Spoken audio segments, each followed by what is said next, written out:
सपने वो नहीं जो आप नींद में देखते हैं, सपने वो हैं जो आपको नींद ही ना आने दे। बारिश के दौरान पक्षी छत की तलाश करते हैं, लेकिन बाज बादलों के ऊपर उड़ के बारिश को ही टाल देता है। समस्या समान है, लेकिन आपका नजरिया उसमें अंतर पैदा करता है। ये कुछ लाइंस लिखी थी भारत रत्न डॉक्टर APJ अब्दुल कलाम ने। आज की इस वीडियो में मैं आपको कलाम सर के कुछ ऐसे किस्से सुनाने वाला हूँ, जिससे सुन के दोस्त तेरे सोचने का नजरिया बदल जाएगा और तुम अपने अंदर एक नई एनर्जी फील करोगे। दोस्त, तुम्हें पता है कलाम सर ने शादी क्यों नहीं की? उसका सिर्फ एक रीजन था, और वो रीजन था वो सबसे ज्यादा अपने काम से प्यार करते थे। दोस्त, तुझे जान के हैरानी होगी, जिस दिन उनकी सगाई थी उस दिन भी वो काम में इतने बिजी थे कि वो अपनी सगाई तक भूल गए, और उस दिन उन्होंने शादी ना करने का फैसला कर दिया। उन्होंने एक इंटरव्यू में कहा, इंसान शादी और बच्चे अपनी सेल्फलेसनेस के लिए करता है, और मैं सेल्फिश नहीं होना चाहता। मैं अपनी पूरी जिंदगी अपने देश को समर्पित करना चाहता हूँ। दोस्तों, बात है 10 अगस्त 1979 की। 19 साल की मेहनत, 23 मीटर लंबा SLV-3 रॉकेट 17 टन की वजन लेके 7:58 पे आसमान में उड़ गया। ये रॉकेट 4 स्टेज में था, और ये रॉकेट सिर्फ रॉकेट नहीं था, ये सपना था उन तमाम लोगों का जो इस प्रोजेक्ट में शामिल थे, और इस प्रोजेक्ट के डायरेक्टर थे कलाम सर। वो रॉकेट पहली स्टेज तो पार कर गया, लेकिन दूसरी स्टेज में जाने के बाद रॉकेट ने काम करना बंद कर दिया, और 317 सेकंड के बाद कलाम सर और उनके लोगों का सपना कचरा बन के श्रीहरिकोटा से 560 किलोमीटर दूर समंदर में जा गिरा। दोस्त, क्या हालत हुई होगी उस वक्त कलाम सर और उन बाकी सारे साथियों की, जब उन्होंने 19 साल की मेहनत, उनका सपना कुछ ही सेकंड में समुद्र में कचरा बन के बिखर गया। कलाम सर कहते थे कि उस वक्त अंदर से मैं इतना टूट गया था कि मैं बिस्तर में जाके घुस गया, मेरी आंखों से आंसू बहने लगे।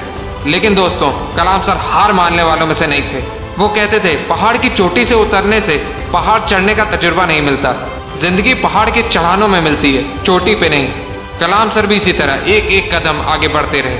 और दोस्तों, एक साल के बाद 18 जुलाई 1980 सुबह 8:03 पे हिंदुस्तान का पहला सैटेलाइट रोहिणी अंतरिक्ष की ओर निकल पड़ा, और अगले 2 मिनट के अंदर रोहिणी सैटेलाइट अंतरिक्ष में था।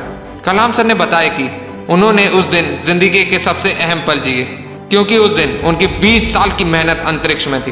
दोस्त, उस दिन हमारा देश उन चंद मुल्कों में शामिल हो गया जिसके पास सैटेलाइट लॉन्च करने की ताकत थी। ये सब कुछ हो पाया एक इंसान की मेहनत, उनके नेवर गिव अप एटीट्यूड की बदौलत। दोस्त, जब कलाम सर को राष्ट्रपति चुना गया तो उनका स्वागत जोरों शोरों से किया गया। राष्ट्रपति भवन को बहुत ही खूबसूरत तरीके से सजाया गया, लेकिन ये बहुत कम लोग जानते हैं कि जब कलाम सर वहां पहुंचे तो वो बस 2 सूटकेस लेके वहां पहुंचे। एक सूटकेस में कपड़े और दूसरे सूटकेस में किताबें। इसे कहते हैं किताबों से प्यार। अगर इस वीडियो को कोई स्टूडेंट देख रहा है तो ये बात समझो कि जितना आप किताबों से प्यार करोगे, उतना वो किताबें आपको बड़ा बनाती चली जाएंगी। ये किताबें ही थी जिन्होंने कलाम सर को इतना बड़ा बना दिया। दोस्त, मैंने कुछ लाइन पढ़ी थी जो कलाम सर के लिए लिखी गई है। था बंदा इस्लाम का, पर वो कभी नहीं ऐठा करता था, जब भी चाहा संतों के चरणों में बैठा करता था। दोस्तों, कलाम सर ने कुछ बातें ऐसी कही थी जिसे अपने जीवन में हमेशा हमेशा के लिए उतार लेनी चाहिए। उन्होंने कहा था, कोई भी शख्स कितना भी छोटा हो, उसे हौसला नहीं छोड़ना चाहिए।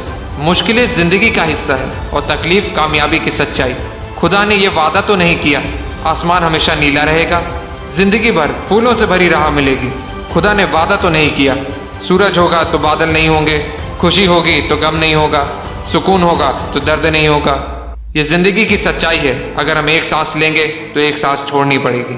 अगर कुछ हासिल करना है तो कुछ खोना भी पड़ेगा दोस्त। इसलिए अगर सूरज की तरह चमकना चाहते हो तो सूरज की तरह जलना सीखो। दोस्त, कलाम सर ने तो कर दिखाया, इसलिए आज भी हम कलाम सर के बारे में बात कर रहे हैं। अगर तेरे अंदर भी वो आके कुछ कर दिखाने की, तो कसम खा, तू अपने सपने को पाने के लिए हर हद पार करने के लिए तैयार है। और अपने सपनों को मोटिवेशनल फ्लाइट देने के लिए चैनल को सब्सक्राइब कर लेना। जय हिंद, जय भारत।